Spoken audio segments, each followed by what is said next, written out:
Yumaman tayo ng dahan-dahan. First, build yourself. Talagang dapat equip natin sarili natin. First, i-build natin sa discipline. I-build natin sa knowledge. I-build natin sa skill. Pagtuunan mo ng pansin yung sarili mo.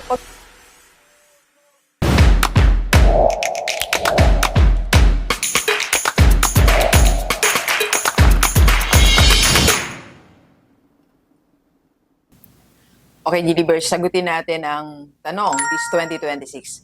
Paano nga ba tayo yumaman ng dahan-dahan lang? Yes, alam nyo, sa lahat ng mga gustong yumaman na nagmadali. Gusto ko rin magmadali before. And marami rin tayo nakausap na gustong magmadali. Pero lalong natatagalan. Kaya doon na tayo sa, sabi nga nila slowly but surely. So ano nga ba yung mga steps para yumaman tayo pero dahan-dahan at sigurado naman? Anong gusto natin? Dahan-dahan tayo, sigurado, o doon sa pabigla-bigla tayo? Ako dito na ako Dito na ako sa dahan-dahan. Okay? So paano bang gagawin natin? Una-una, follow the biblical principle. Ito yung hindi natin nasusunod Ito yung namimiss natin Ito yung kinakaligtaan natin. We skip this part. Yung sundin natin, ano yung prinsipyo ng Bible? Ano yung gusto ng Panginoon? So ano nga ba yung prinsipyo ng Bible? Una-una, pag meron tayong plano, gustong gawin, manalangin muna tayo. Hindi yung naisip mo ngayon, gawa agad, walang panalangin. Ang panalangin po kasi, yan ang nagbibigay ng space. So this is your business idea o yung career idea mo, gusto mong gawin sa sarili mo, tapos merong konting space, bago ka umaksyon. Yung space na yun, dun gumagawa si Lord. At yun yung nilalampasan natin. Kaya most of our decisions sa pagyaman natin, sa pagdami ng pera na gusto natin, namamali tayo, pumapalpak tayo.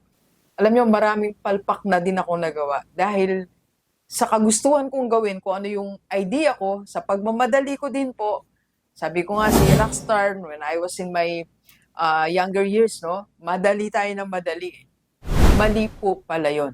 So ngayon, gawin natin, ipag-pray muna natin, Lord, eto po ang gusto ko sanang gawin. Kalooban mo po ba to? Gusto mo ba to, Lord?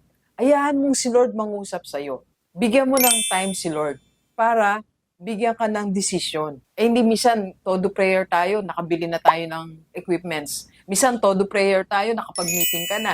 Minsan, todo prayer tayo, nagawa mo na yung malalaking bagay, nakagastos ka na. Doon lang tayo pray ng pray. Namamali tayo. Okay?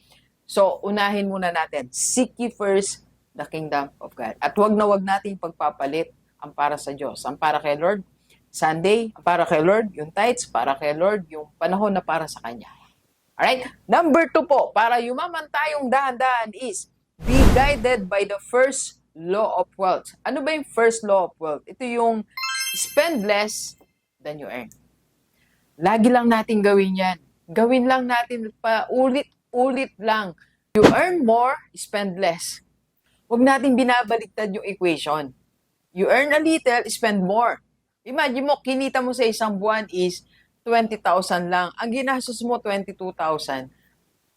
Violation na agad sa law of wealth. So, ulit-ulitin mo lang yon. Kumita ka, nag-sideline ka, meron kang 3,000 na kinita, gastusin mo 2,000, meron ka pang 1,000.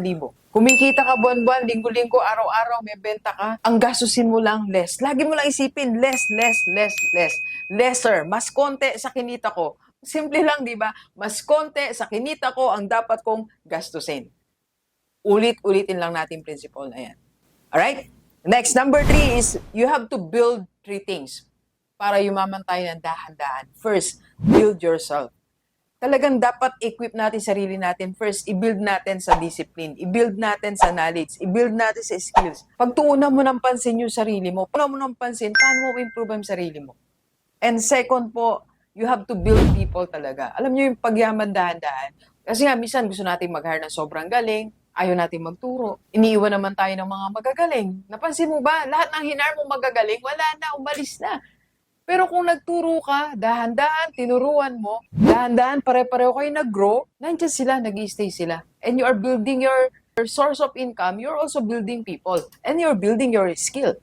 And third is, build one skill for this year. This year, magtiyaga ka, kahit boring, meron kang isang skill na matutunan. Tiyagain mong matutunan ang AI, tiyagain mong matutunan ang pagsasalita, communication skill, tiyagain mong matutunan ang pag-edit, tiyagain mong matutunan how to become a speaker, one is skill. O tiyagain mo kung paano gawin itong technical skill na to, you build one skill this year. And number 4, save everything that is left aside from 20%. Di ba nangako tayo sa sarili natin this 2026? I'm sure lahat tayo nangangako na ako magsisave akong 10%, 15%, 20%. Okay? Okay yan. Pero pag may natira pa, let's say na kapag save ka na ng 20%, end na ng month, meron ka pang natirang, let's say 700. Sasabihin natin, 700 lang to, Dok, mambibili ko na. Hindi, lahat ng natira, isave natin. Yun yung pagyaman, pag-iipon ng dahan-dahan lang. Lahat ng natira, lahat ng pera ng wallet mo, kasi susweldo ka na uli, lahat ng pera sa bag mo, ilagay mo sa savings mo. Ilagay mo sa investment. Ulitin lang natin, lahat ng mga bagay na boring, lahat ng mga bagay na parang nakakainip, Dok, ay alam mo ba, yan ang susi sa pagyaman. The more na naiinip ka sa isang bagay, the more na magbibigay sa'yo ng income yan. Alam nyo ba what I'm doing na boring? Sabi nga na maraming tao sa akin, ang boring ni Doc. I always read. Boring, di ba? I always write. Ang dala ko lagi pen, ang dala ko lagi notebook, ang dala ko lagi book, kahit nasa coffee shop ako, mag-isa ako. Ako lang siguro ang tao lagi everyday, or almost hindi man everyday, na nagpupunta sa coffee shop, umiinom ng kape mag-isa, nagsusulat, nagbabasa. Ewan ko, meron pang ganun na consistently ginagawa yan. Marami pa, I know. Pero ako, I enjoy doing that. I enjoy doing boring things. Alright? And number 5, pero bago yan, magkape muna tayo. Kape po tayo, Universe. And we are inviting you sa lahat ng mga followers ni Rockstar. You can attend our free webinar para mas matutunan pa natin paano ba ang pagyaman, Doc, ng dahan-dahan. Dito po sa ating community, IMG Rockstar, we can help you. Let's go, let's go. PM na sa personal FB ni Doc. Yan po ang personal FB ko. And number 5 is, no small leaks. Dapat binabantayan natin pera natin everyday. At the end of the day, tinan mo, alin dito yung gumastos ako ng 100? Alam mo ba ano yung dapat nating bantayan? Hindi naman malalaking item eh. Yung maliliit na amount. Yung ginigastos mo everyday, 50 pesos, 100, 200, o 75 pesos. Bukas gagastusin mo na naman yon. Yung maliliit na expenses mo everyday, yan ang nagpapahirap sa atin minsan. Hindi naman yung 50 mil eh. Hindi naman yung 10,000, hindi yan. Yung maliliit na expenses mo everyday. Yan dapat tinitingnan natin yan at the end of the day. Alright? Next, number 6 is, do the same things for the next 6 months. Yes. Ngayon, January 26, 6 na buwan, isa lang ginagawa mo. Dok, di ba boring? Kaya nga eh, gawin mo boring ang sarili mo. Pag napapansin mong nabobore ka na sa ginagawa mo, yan na, magsimula ka ng yumaman. Kasi dahan-dahan ka lang papunta sa pagyaman. 6 na buwan, ulit-ulitin mo lang yan. Alam nyo, I started, no, itong bago naming venture, bago naming seminar sa AIM. Nag-start ulit ako mag-seminar since August. So wala akong ginagawa kundi magbasa, magawa ng script. Then, last November, October, sinimulan namin batch 1 ng Run Your School as a Business. Paulit-ulit ang ginagawa namin. Batch 3 na kami, magba-batch 4 na kami. Paulit-ulit lang. Sabi ko, for the next 1 year or more than 6 months, isa lang gagawin namin. Ito lang. Paulit-ulit lang ako. Seminar sa school owners, magawa ng modules, basa, yun lang. Yun lang ang gusto kong gawin.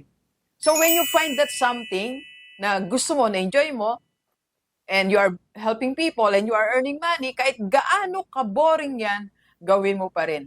Ulit-ulit lang. Ulit-ulitin mo lang yung ginagawa mo everyday. Okay? And last, don't join anything. Wala ka mo ng sasalihan na ganito, sali tayo dito, maglagay ka ng pera mo dito, wala muna. Gawin mo lang muna tong boring things na to. Okay? And makikita mo results after 6 months, unti-unti nakakaipon ka. Let's go, let's go. Kape po tayo. Kape po.